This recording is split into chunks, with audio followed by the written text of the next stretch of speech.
নমস্কার, story officially চ্যানেলে আপনাদের প্রত্যেককে স্বাগত। আজ আমি মীরাবাইয়ের সম্বন্ধে কিছু কথা বলছি। মীরাবাইয়ের বিয়ে হয়েছিল এবং তার শ্বশুরবাড়ি ছিল মেবার। কিন্তু মীরাবাইয়ের যখন তার পতি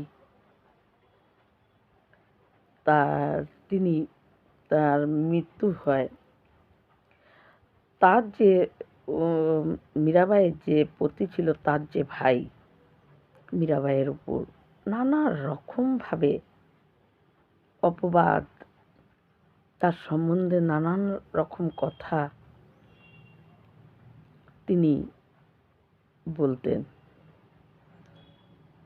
কিন্তু যত যাই তার উপরে অত্যাচার, তার সম্বন্ধে নানান অব্যবহারিক যে বিচার, অমানবিকতার মতো বিচার, তার সম্বন্ধে নানান কুচ্ছা ওই মেবারে সব জায়গায় রটিয়ে দিত। মীরাবাই সহ্য অনেক করেছে। তার জীবন প্রচণ্ড কষ্টের মধ্যে দিয়েই মীরাবাইয়ের জীবন কেটেছে। কিন্তু তার ভক্তির, তিনি সব সময় তার একটাই মনের লক্ষ্য, একটাই তার মনের ইচ্ছা যে গিরিধারী লাল সে হলো তারই প্রিয়তম। এই কৃষ্ণকে, সে গিরিধারী লালকে কখনোই সে ছাড়া তার অন্য কেউ আছে বলে সে কখনোই ভাবত না। তার চিন্তা ধারা, ব্যবহার কোনো কাজ ছিল না। কিন্তু তার এই অপরাধ, সে গিরিধারী লালকে সবসময় তাকেই গান শোনাতো, তার চরণের সামনেই বসে থাকতো, তার চরণে মাথা দিয়ে তিনি অনেক সময় কাটিয়ে দিত। সৎসঙ্গ, হরিনাম, সাধু সন্ত এদের সঙ্গে সৎসঙ্গ করত, এটা ছিল তার অপরাধ। আর এই নিয়েই ওই তার যে দেওর ছিল, সে নানা রকম মীরাবাইয়ের উপরে কুচ্ছা, ভাবার অতীত তার সম্বন্ধে নানা রকম মেবারে মীরাবাইয়ের সম্বন্ধে নানান কথা তিনি ছড়িয়ে বেড়াতেন। তার উপর অত্যাচার অনেক রকম করেছে। কিন্তু করলে কি হলো? যে গিরিধারী লালকে নিজেকে সঁপে দিয়েছে, তখন তাকে রক্ষা করার জন্য গিরিধারী লাল তার পাশে সব সময় ছিল।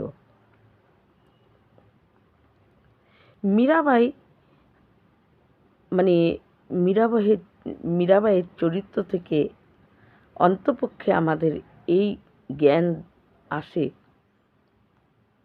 যে একজন যদি ভগবানের কে নিজেকে সঁপে দেয়, তার দ্বিতীয় ইচ্ছা, দ্বিতীয় চাহিদা বলে তার কিছু ছিল না।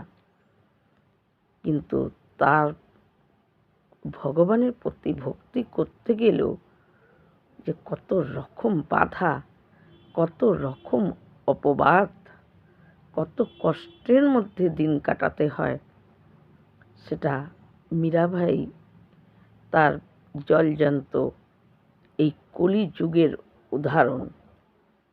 কিন্তু কলিযুগ হলেও এই যুগেই মীরাবাই যে গিরিধারী লালকে তিনি পেয়েছিলেন, তার মধ্যে যে তিনি নিজে বিলীন হয়ে গিয়েছিলেন, এটাও আমরা এই কলিযুগেই মীরাবাই তার উদাহরণ স্বরূপ আমরা দেখতে পাই।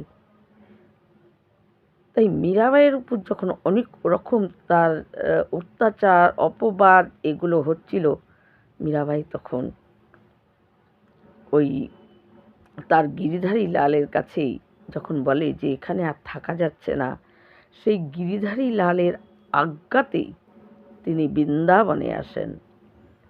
কিন্তু বৃন্দাবনে যখন তিনি আসেন, সেখানে তাকে দেখার জন্য এত ভিড় লেগে যেত, মীরাবাই কোনো সময়ের জন্যই কিন্তু ঘর থেকে বেরোতো না, কিন্তু এত ভিড় তাকে দেখার জন্য, সেই জন্য মীরাবাই নিজে স্থির করে যে আমি বৃন্দাবনে থাকবো না। এইদিকে মীরাবাই যখন মেবার ছেড়ে চলে আসে, তখন মেবারে খাদ্য আকাল লেগে যায়। অনেক বছর ধরে সেই মেবারে বৃষ্টি হয় না, কিন্তু যখন খাদ্যের আকাল লেগে যায়, এদিকে বৃষ্টি হয় না, ফসল উৎপাদন হচ্ছে না, তখন বড় বড় রাজ পুরোহিত, বড় বড় সমস্ত সাধু বৈষ্ণব তাদেরকে নিয়ে এসে বলে যে কেন মেবারে এইরকম চলছে। কিন্তু তারা প্রত্যেকেই বলে যে এই মেবারে এক মানে বৈষ্ণব অপরাধ, ঘোর ঘটাভাবে বৈষ্ণব অপরাধ হয়ে গেছে। তাই বৈষ্ণব অপরাধ থেকে রক্ষা করার উপায়, যেই বৈষ্ণবের অপরাধ হয়েছে, যার উপর অপরাধ করা হয়েছে, তাকে যদি ফিরিয়ে নিয়ে আসো, তাহলে আবার বৃষ্টি অনাবৃষ্টি যে চলছে সেগুলো রক্ষা পাবে। তাই মেবার থেকে তখন বৃন্দাবনে আসে সবাই মীরাকে নিয়ে যাওয়ার জন্য। কিন্তু মীরার মেবারে যাওয়ার কোনো ইচ্ছাই নেই। মেবারের অত্যাচার, তার উপরে নানা রকম মানে খারাপ কথা তার সম্বন্ধে রটিয়ে তাকে অপমান অপদস্থ সব কিছু হয়ে গিরিধারী লালের আদেশে বৃন্দাবনে এসেছে। কিন্তু বৃন্দাবনে তখন তারা মীরাকে দেখতে পায় না, কিন্তু মীরার ওই দরজার সামনে তারা বসে যায় যে তুমি চলো, কিন্তু মীরা কিছুতেই যেতে চায় না। তখন ওই মেবারের যে রানার যে ভাই, সে তখন বড় বড় বৈষ্ণব ব্রাহ্মণ তাদেরকে বলে যে আপনারা গিয়ে বৃন্দাবনে ওই মীরার যে কুটির যেখানে থাকতো তার বাইরে আপনারা অনাসান দিয়ে বসে পড়েন, বলবেন যতক্ষণ না সে আসবে তারা কিছু খাবে না। কিন্তু মীরা যখন দেখে যে বড় বড় সমস্ত বৈষ্ণব ব্রাহ্মণ তারা মীরাকে নিয়ে যাওয়ার জন্য সেখানে বসে আছে, কিন্তু মীরা তখন একদম তার মন থেকে সে চায় না যে তার জন্য কোনো ব্রাহ্মণ বৈষ্ণবের অপরাধ হয়ে যায় তার জন্য। কিন্তু মীরার মন এতটুকুও সেই মেবারে যাওয়ার ইচ্ছা নেই। মীরা তাদেরকে অনেকবার বলে, কিন্তু তারা তবুও মানে না। তারা বলে যে তুমি চলো মেবারে, তুমি মেবারে না গেলে মেবারে যে অকাল লেগে গেছে সেই মেবারে তুমি চলো। কিন্তু যখন মীরাও যায় না আর ওরাও কিছুতে মানে না, তখন মীরাকে দ্বারকা মানে মীরার গিরিধারী লাল তাকে আদেশ করে। মীরা যখন বলে যে প্রভু আমার মেবারে যাওয়ার ইচ্ছা নেই, আর আমার জন্য সন্ত অপরাধ হয়ে যাক, ব্রাহ্মণ অপরাধ হোক, এটাও আমার ভালো লাগছে না, তুমি কিছু করো। তখন তার গিরিধারী লাল আদেশ করে তাকে দ্বারকায় আসতে। দ্বারকায় এসে মীরা একদিন কি করে, সমস্ত দর্শনার্থী অনেক লোক ছিল, তার মধ্যে মীরা সেদিন এসে তার অন্তিম গান যেটা, সেটা ভগবানের কাছে সে গাইছিল যে আমি অনেক ঘুরেছি, এবার আমি তোমার কাছে এসেছি, এবার তো তুমি আমাকে নাও, আমাকে আর দূর করো না, আমার সর্বস্ব তুমি, আমি তোমাকে ছাড়া অন্য কিছু ভাবতেই পারি না, আমার রাতে ঘুম আসে না, দিনের বেলায় আমি কোনো কিছু খেতে পারি না। প্রভু, তোমার ইচ্ছা আমি সব মেনেছি, তুমি চেয়েছো আমি বিয়ে করেছি, তুমি চেয়েছো আমি মেবারে চলে গেছি, তুমি চাইলে আমি আবার বৃন্দাবনে আসতে বললে আমি বৃন্দাবনে আসলাম। কিন্তু বৃন্দাবনেও মীরা থাকতে পারছিল না, কারণ সব সময় তার সঙ্গে দেখা করার জন্য বিভিন্ন জায়গার থেকে বিভিন্ন সমস্ত মানে ছদ্মবেশে হলেও তাকে দেখার জন্য বাইরে ভিড় হয়ে থাকতো। আর তার মধ্যে মেবারের লোকরা তাকে মানে সে একটু বেরোলেই তাকে নিয়ে যাওয়ার জন্য তারা অস্থির হয়ে যেত যে তুমি চলো মেবারে আবার। তাই আমি তোমার কাছে এসে গেছি, আমি আর তোমার থেকে দূর হতে চাই না,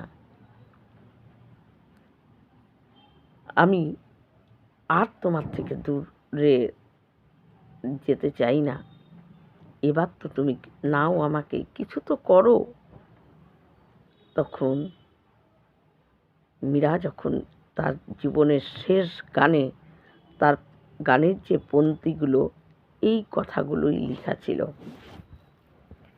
তখন দ্বারকাধীশ তিনি মীরা যেহেতু তাকে তার গিরিধারী লালকে তার প্রীতম বলেই মানত, তাই দ্বারকাধীশ একদম বরের সাজে, মাথায় পাগড়ি, মীরারা যেখানে থাকতো মীরার সেই অনুযায়ী বররা ওখানে মেহেন্দি হাতে পরে রাঙিয়ে নেয় হাত, সেই রকম দুই হাত লাল করে মালা পরে বরের সাজে দ্বারকাধীশ সূর্য চন্দ্র একসঙ্গে যদি আলোকিত হয় সেই রকম আলোকিত হয়ে দ্বারকাধীশ আস্তে করে তার মূর্তির থেকে বেরিয়ে মীরার সামনে আসে। কিন্তু ওই জ্যোতিতে সেখানে যে দর্শনার্থীরা ছিল তারা সবার চোখ বন্ধ হয়ে যায়, কেউ কিছু দেখতে পায় না। কিন্তু দ্বারকাধীশ মীরা যেই তার চরণে প্রণাম করে, তাকে চরণ থেকে উঠিয়ে দ্বারকাধীশ মীরাকে তার বক্ষে জড়িয়ে ধরে, আর মীরা তার বক্ষের ভিতরে ঢুকে যায়। তারপরে যখন আস্তে আস্তে ওই প্রকাশ জ্যোতি কমতে থাকে, সবাই খুঁজতে থাকে মীরা মীরা মীরা মীরা কোথায় গেল, এইদিকে ওইদিকে ছুটোছুটি করছে যে মীরা এখানে দাঁড়িয়েই তো ছিল, কোথায় গেল মীরা। কিন্তু তখন সেই দ্বারকায় যে পূজারী, সেই পূজারী দেখে যে মীরা তো ভিতরে ঢুকেই গেছে, কিন্তু ওই দ্বারকাধীশের বক্ষে তখনও মীরার যে মাথায় ওড়নাটা ছিল সেই ওড়নাটা তখনও আস্তে আস্তে ভিতরে যাচ্ছে, অল্প কিছু অংশ বেরিয়েছিল। কিন্তু ওই পূজারী তাড়াতাড়ি করে সেই ওড়নাটা ধরতে যায় দ্বারকাধীশের বুকের থেকে, কিন্তু পূজারী পারে না, সেই ওড়নাটা তখন সম্পূর্ণ ঢুকে যায়। আর দ্বারকাধীশ যেরকম তার রূপ নিয়ে তিনি দাঁড়িয়ে আছেন সেরকম রূপ তার হয়ে যায়, কিন্তু মুখে প্রসন্নতা সেদিন সেই রকম প্রসন্ন ভাব দ্বারকাধীশের আর কোনো দিন তার মুখের মধ্যে কেউ দেখেনি। যেই সেই দিনকে দ্বারকাধীশ যতটা প্রসন্ন মুখ নিয়ে তিনি মুদ্রায় তিনি দাঁড়িয়েছিলেন। তারপরে মীরাকে খুঁজে আর কেউ পায়নি, ওই দ্বারকাধীশের বুকে মীরা বিলীন হয়ে যায়। তাই মীরা এটাই বলছে যে আমি অনেক দূর থেকে অনেকটা কাছে চলে এসেছি, অর্থাৎ মেবার থেকে ভগবানের আদেশে বৃন্দাবনে এসেছে। কিন্তু বৃন্দাবনে আসার পরও মীরার উপরে নানা রকম দর্শনার্থীর ভিড়, মীরাকে দেখার জন্য লোকের ভিড়, আর তার মধ্যে মেবারের লোকরা এসে মীরাকে বিরক্ত করতো চলো চলো বলে। তখন দ্বারকাধীশ তাকে দ্বারকায় আসতে বলে, আর তার আদেশ মতো মীরা দ্বারকায় এসে যখন তার অন্তিম গান তিনি দ্বারকাধীশের সামনে গায়, তখন দ্বারকাধীশ তাকে তার হৃদয়ে বিলীন করে নেয়, তার হৃদয়ের ভেতরে ঢুকিয়ে নেয় মীরাকে। তাই মীরার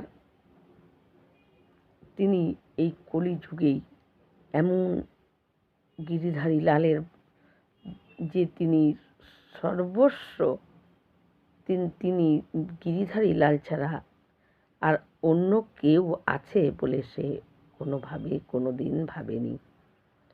তাই মীরা এই ভগবানের প্রতি ভক্তি করার জন্য মীরাকে অনেক কষ্ট, অনেক অপবাদ, অনেক মিথ্যা কথা তার সম্বন্ধে তার শুনতে হয়েছে, কিন্তু শোনা পরও সে কোনো দিন বিচলিত হয়নি। তার ভক্তি দিনকে দিন বেড়েই গেছে, তাতে তার ভক্তি তাকে কেউ তাকে বিচলিত করতে পারেনি। কিন্তু মীরা যখন মেবর থেকে চলে আসে, তখন ওই মেবরে বৈষ্ণব অপরাধ হয়ে যায়।